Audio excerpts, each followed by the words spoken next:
1 फरवरी 2026 को आम बजट पेश होने जा रहा है, जो देश की फाइनेंस मिनिस्टर निर्मला सीतारमण उस बजट को पेश करेंगी। चूंकि फरीदाबाद औद्योगिक नगरी है और उद्योगपतियों को भी इस बजट से काफी उम्मीदें हैं। हम फरीदाबाद के आईएमटी में हैं, फरीदाबाद आईएमटी इंडस्ट्री एसोसिएशन के तमाम प्रतिनिधि हमारे साथ में हैं। उनसे बात करेंगे कि आखिर उनकी इस बजट से कितनी उम्मीदें हैं। आपसे जानना चाहेंगे, आपका नाम क्या है? मैं हेमंत शर्मा, मैं अध्यक्ष फिमटिया जी। बजट से, इससे जो आम बजट आने वाला है, क्या उम्मीदें हैं फरीदाबाद को? नमस्कार साथियों, आज हमारा एमएसएमई और जो हमारा एक्सपोर्टर है वो भारत सरकार की ओर देख रहा है। आपको पता ही है, पूरा विश्व में बहुत उथल पुथल मचा हुआ है, टैरिफ वार चला हुआ है। तो हम प्रधानमंत्री जी से ये रिक्वेस्ट करना चाहेंगे कि हमारे बजट में हमारे एक्सपोर्टरों के लिए और एमएसएमई के लिए कुछ सुविधाएं, कुछ छूट दी जाए। जैसे कि सबसे पहले हमें बाहर जो हम एग्जीबिशन लगाते हैं वो 100% फ्री होनी चाहिए, क्योंकि अमेरिका के रास्ते बंद होते जा रहे हैं। हमें दूसरे देशों में जाना है, तो वहाँ जाना है तो खर्चा भी होना है। तो हमारी जो एमएसएमई है वो अफोर्ड करने की पोजीशन में नहीं है, तो हमारा गवर्नमेंट से भी सब्सिडी देती है पर पूरी नहीं देती। तो 100% वो सारा सब्सिडाइज किया जाए। जो भी एग्जीबिशन हमारी बाहर लग रही है वो सब्सिडाइज होनी चाहिए।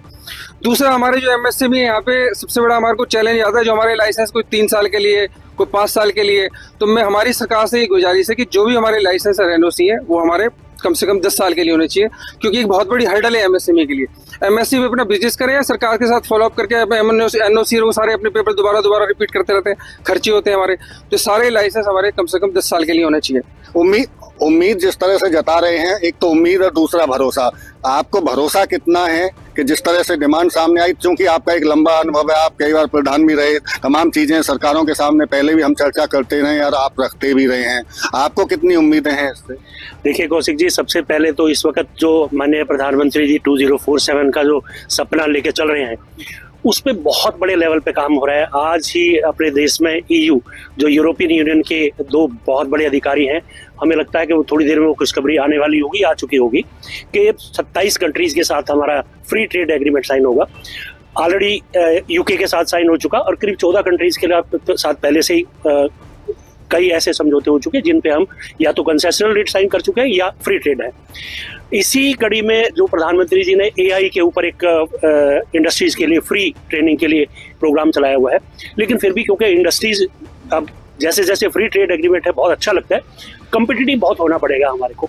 उस कम्पिटिटिवनेस में MSME को स्पेसिफिकली क्या चाहिए कि आज की तारीख में 39% की स्लैब के आसपास टैक्स पड़ता है, 30% प्लस 25% प्लस 4%। वो टैक्स स्लैब MSME के लिए या तो स्लैब ही अलग डिक्लेयर कर दिया जाए या वो 25% से नीचे होना चाहिए। एक हमारी स्टार्टअप्स की एक नीति है जो स्टार्टअप्स को ही बेनिफिट मिलता है, जबकि मैं कहता हूँ हर MSME जो भी कोई छोटी इंडस्ट्री हिंदुस्तान में लगे उसको स्टार्टअप्स के सारे बेनिफिट मिलने चाहिए। MSME के ऊपर एक और विशेष चीज़ है कि अगर हम शेयर्स के ऊपर जाते हैं, पब्लिक इशू निकालते हैं, तो उस पर टैक्सेशन का बिल्कुल डिफरेंट क्राइटेरिया है जो कि कॉस्टली पड़ता है। शेयर अगर कोई सेल परचेज करते हैं तो वो जनरल कैटेगरी में होना चाहिए। एक हमारे ऊपर इंटरेस्ट सब्सिडी की एक 2% बहुत पहले से चल रही है, लेकिन उसका रियलाइजेशन नहीं होता है, कभी वो बंद हो जाती है, कभी चालू हो जाती है।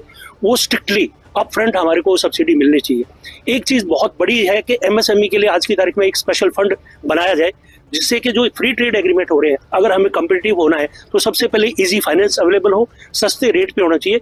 जितने ये कंट्रीज जिनकी बात कर रहे हैं, चाहे US हो, यूरोप हो, चाइना हो, वहाँ पे 1 से 2% पर एनम पे इंटरेस्ट अवेलेबल है, जबकि आज की तारीख में हमारे पास 7% से नीचे तो है ही थी, आज की तारीख में 7% है।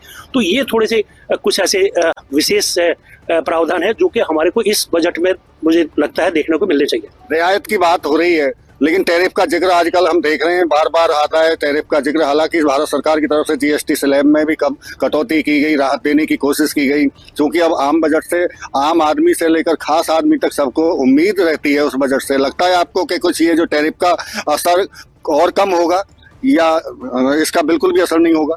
नहीं, इसका जरूर असर होगा, क्योंकि भारत सरकार पूरी शिद्दत से इस मामले को ले रही है और हमारे जो उद्योगपति हैं वो भी बड़ी उम्मीद लगाए बैठे हैं भारत सरकार से। और क्योंकि ये सारा जो वैश्विक जो समीकरण है वो सारा बदल चुका है आज की डेट में, और इसमें वही देश जो है वो आगे जा पाएगा जो इन सब चीज़ों के लिए तैयार होगा।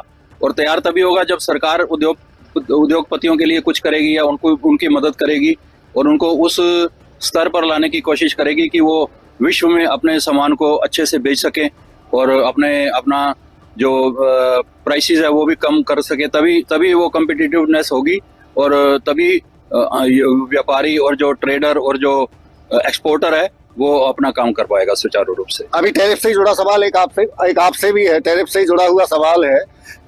जिस तरह से अभी जिक्र हुआ, कुछ लोगों का मानना यह है कि टैरिफ लगा तो एक भारत आत्मनिर्भर भारत बनने की तरफ एक कदम और आगे उसमें बढ़ने की प्रेरणा भी है, एक तरह से कहें तो इसका असर कुछ लोग कहते हैं कि होगा ही नहीं बिल्कुल, और भारत और मजबूत स्थिति में पहुंचेगा। आप मानते हैं क्या? और इस बजट में क्या ऐसी कोई रियायत मिलने जा रही है जिससे और मजबूत हो? देखिए, इसमें हमने ऑलरेडी सरकार से एक रिक्वेस्ट डाली हुई है कि जब तक टैरिफ का फैसला नहीं है तो अमेरिका, तब तक एक स्कीम निकालनी चाहिए और जितने एक्सपोर्टर्स हैं उनको जो 10% का लॉस हो रहा है वो 10% सरकार की तरफ से सब्सिडी मिलनी चाहिए सारे गवर्नमेंट एक्सपोर्टर्स को, तभी वो वायबल होंगे। अदरवाइज होता क्या है, एक बार बायर चला गया यहाँ से, श्रीलंका या बांग्लादेश चला गया तो वो वहीं परमानेंट हो जाएगा। दोबारा अगर हमारी सरकार ने देर करी, अगर ये से आप बड़ी चुनौती मान रहे हैं और इसके लिए रियायत चाहिए। हाँ जी, इसके ऊपर ध्यान देना चाहिए सरकार को ध्यान देना चाहिए। एक सवाल आपसे भी है, तो क्या फरीदाबाद को कुछ ऐसा पैकेज मिले, कुछ राहत मिले, जो फरीदाबाद जो एशिया के मानचित्र पर चमकता था वो स्वरूप दोबारा से, वही पहचान दोबारा से दिखे? सबसे पहले फरीदाबाद को एक हमें मदर यूनिट की जरूरत है, जिसकी मांग हम हमेशा करते रहे, स्टेट से भी करते रहे और हम सभी से ये मांग करते हैं कि यहाँ पे एक बहुत बड़ा प्रोजेक्ट लगना चाहिए। जैसे कि मारुति गुड़गांव में थी तो वहाँ पूरा नक्शा गुड़गांव का मारुति ने बदल दिया, इस तरह की यहाँ पे कोई मदर यूनिट आनी चाहिए। दूसरा, एक्सपोर्टर के लिए मैं कहना चाहूँगा, अभी गवर्नमेंट ने 25% की कैश क्रेडिट पे और एक्सपोर्ट पैकेजिंग पे उनको रियायत दी है, जो कि 50% तक होनी चाहिए उनको। तो ये हमारी सेंट्रल गवर्नमेंट से हमारी डिमांड है। ये आम बजट तो आ ही रहा है, तमाम आप बात अपनी रख ही रहे हैं, लेकिन इसके साथ साथ में चूंकि मुख्यमंत्री नायब सिंह सैनी भी अपना जब प्रदेश का बजट पेश करेंगे तो उनसे पहले आपसे राय सलाह मशवरा किया, फरीदाबाद भी पहुंचे, आपने भी उनको सलाह दी, तो अब स्टेट का भी आएगा बजट बाद में। क्या आपकी मांगे रही और कितने सहमत मुख्यमंत्री नायब सिंह सैनी आपसे? देखिए, सबसे बड़ी बात यह है कि इस वक्त जो स्पेसिफिकली अगर मैं देश की बात करूं तो हम मोदी जी को धन्यवाद करते ही हैं, पर स्टेट्स भी उस चीज़ को फॉलो कर रहे हैं कि इस वक्त एमएसएमई के लिए बेस्ट एटमॉस्फेयर है।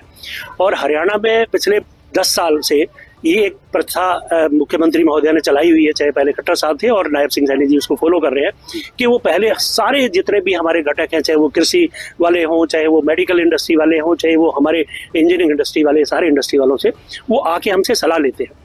तो इस बार भी हमने जो सलाह दी, क्योंकि पर्टिकुलरली हम फरीदाबाद की बात करें तो हमने आईएफटी के लिए मेट्रो कनेक्टिविटी की मांग करी।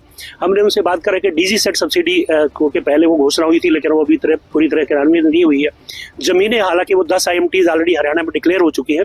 एक तो उनकी किस तरीके से जो लैंड रिक्वायरमेंट है वो थोड़ा फास्ट हो, क्योंकि जितना हम डिले करेंगे उतना इंडस्ट्री डिले हो रही है। एटमॉस्फेयर बहुत अच्छा है, तो सस्ते रेट पे जमीन की उपलब्धता, सब्सिडी जो डीजी सेट की बात करें, उसके बाद एक मैं बात करी सोलर सब्सिडी के ऊपर, क्योंकि इस वक्त पूरे कंट्री का एक हमारा नेशनल जो कार्बन के ऊपर हमने एक कार्बन क्रेडिट का एक स्कीम चली हुई है सरकार की, उसमें हमने स्पेशली करा कि इसके ऊपर जो सोलर के ऊपर पहले सब्सिडी होती थी वो इंडस्ट्री को स्पेशल सब्सिडी जरूर दी जाए।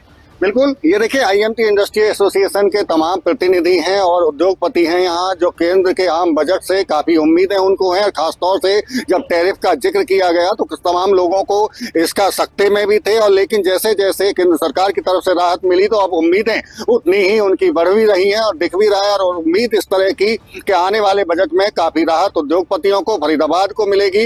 इसके साथ साथ स्टेट गवर्नमेंट की तरफ से भी जो जब बजट पेश होगा तो मुख्यमंत्री के सामने भी उनकी तरफ से जो मांग रखी गई है, अब भरोसा मुख्यमंत्री पर, केंद्र सरकार पर और हरियाणा सरकार पर उद्योगपतियों का कि जो उनकी मांग रखी गई है उनको जरूर सुना जाएगा। देखिए, जो सरकार, केंद्र सरकार बजट लेके आ रही है अपना, तो उम्मीद तो बहुत सारी किसानों को है, और हम तो सबसे पहला इस बजट में ये मांग करेंगे कि एमएसपी और खरीद गारंटी का कानून सरकार इसमें लेकर के आए। ये हमारी सबसे बड़ी मांग है और इसको सरकार बजट में प्राथमिकता के आधार पर लेकर के आए। व्यापारी वर्ग को उम्मीदें हैं, पहले वैसे इन्होंने एक सराहनीय काम किए हैं, जो टैक्स घटाए हैं जीएसटी के अंदर, पर स्लैब के अंदर क्या है कि पीछे कंपनियों को, जैसे अब लुधियाना से साइकिल वगैरह आती है या उनके अंदर इन्होंने घटाए हैं, तो उसके अंदर क्या रहता है कि रॉ मटेरियल तो आज की डेट में वो कह रहे 12% में ही है, वैसे टैक्स कर दिया इन्होंने गवर्नमेंट ने 5% में, तो उससे इन ऑल व्यापारी को बेनिफिट नहीं होगा। क्योंकि जो मैन्युफैक्चरर है वो कहता है जी रॉ मटेरियल मैं 12 में खरीद कर आगे 5% में बिलिंग तो दे नहीं पाऊंगा। इस तरीके से कुछ एक हाईटेकों के अंदर त्रुटियां हैं जो कि अमेंडमेंट करनी चाहिए। किसी की जो 18 की स्लैब अब कम हुई है, पर उनके अंदर रॉ मटेरियल के अंदर अभी भी महंगा है और टैक्स गवर्नमेंट ने ठीक है कम कर दिया है, पर वो कहते हैं रॉ मटेरियल की वजह से जो कस्टमर तक एक प्रॉफिट पहुंचना चाहिए, कस्टमर तक एक बेनिफिट पहुंचना चाहिए, वो नहीं पहुंच पा रहा है। सबसे पहले तो हम अपने एमएसपी की गारंटी का कानून चाहेंगे। जो मोदी साहब ने वादा भी किया था कि मैं बनाऊंगा, दिल्ली में आंदोलन हुआ था, तो उसको भी हम चाहेंगे कि वो भी इस बजट में ले करके आए और हमारे को गारंटी का कानून बना के तो इसके बिना भी हमारा जैसे बहुत कृषि यंत्र हैं उनके ऊपर भी सब्सिडी मिलनी चाहिए, जीएसटी खत्म होनी चाहिए। और इसके अलावा जैसे भी जिम्मेदार के ट्रैक्टर हैं और भी कई यंत्र हैं उनके ऊपर सब्सिडी मिलनी चाहिए, जिससे किसान जो है ना उसको मदद हो सके। तो यही हमारा कहना है कि किसान की जिस भी रूप से मदद करनी चाहे वो करें। पहले तो किसानों को कर्ज मुक्त करें। जब बड़े उद्योगपतियों का कर्जा माफ हो सकता है तो किसान का, मजदूर का कर्जा माफ क्यों नहीं हो सकता है? पहले किसान को कर्ज मुक्त करें, उसके बाद किसान को लाभकारी मूल्य दें। सबसे मेन बात, उससे बड़ी जो मेन बात है एमएसपी की बात है। हालांकि हरियाणा की जो सरकार कहती है 24 फसल में एमएसपी देती है, लेकिन है कहां? कहीं भी नहीं। एमएसपी किसान को मिलनी चाहिए। जो सरकार घोषणा करती है, सबसे बड़ी बात यह है जो सरकार घोषणा करे उसको जमीनी स्तर पर लागू करे। देखो जी, पहले भी सरकार ने पिछले भी साल भी बहुत अच्छा बजट पेश किया था, पर अब हम यही कहेंगे दुकानदार आदमी भी जो भी बजट पेश करे वो कम से कम आम आदमी को फायदा होना चाहिए और जो कस्टमर रिटेलर है उस तक फायदा पहुंचना चाहिए। ये नहीं है भाई उन्होंने कुछ भी स्लैब कम कर दी, मैन्युफैक्चरिंग कम कर दी, पर वो आम आदमी तक नहीं पहुंच पाती। तो हम यही कहेंगे इस बजट में उनको आम आदमी की तरफ ज्यादा ध्यान देना चाहिए। आम आदमी अगर स्ट्रोंग रहेगा तो देश भी तरक्की करेगा। हमेशा जब भी बजट की बात आती है तो व्यापारी वर्ग को एक अलग से उम्मीद होती है कि इस बार कुछ सेंटर से या स्टेट से कुछ ऐसा बजट आए जिसमें व्यापारी वर्ग को सीधा सीधा फायदा हो। फायदा हमें मुनाफा नहीं चाहिए, हमें कस्टमर का फायदा चाहिए। जीएसटी जो है वो स्लैब जो जैसे पहले कम करिए कुछ चीज़ों में, तो मैं चाहता हूँ कि इस बारी भी और जो है जीएसटी को और कहीं ना कहीं कम किया जाए, ताकि मेरा कहना ये है कि जितना जीएसटी की स्लैब कम होगी उतना गवर्नमेंट को रेवेन्यू ज़्यादा आएगा।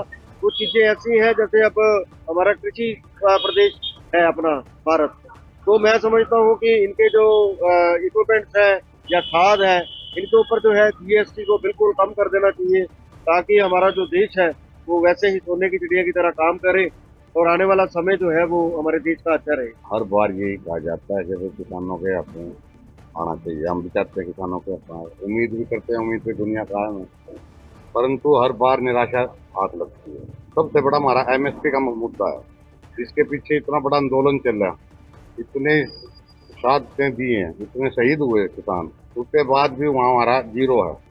कुछ भी उसके ऊपर आज तक ना उसकी कमेटी की रिपोर्ट का पता, ना उस पर कुछ काम कार्रवाई हो रही नहीं हो रही, हमें कुछ पता नहीं।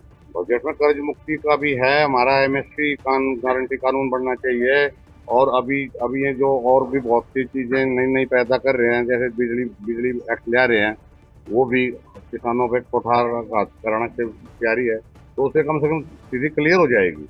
अभी स्थिति क्लियर नहीं है और बल्कि जो उलझे हुए मामले में ऐसे उलझे हुए है।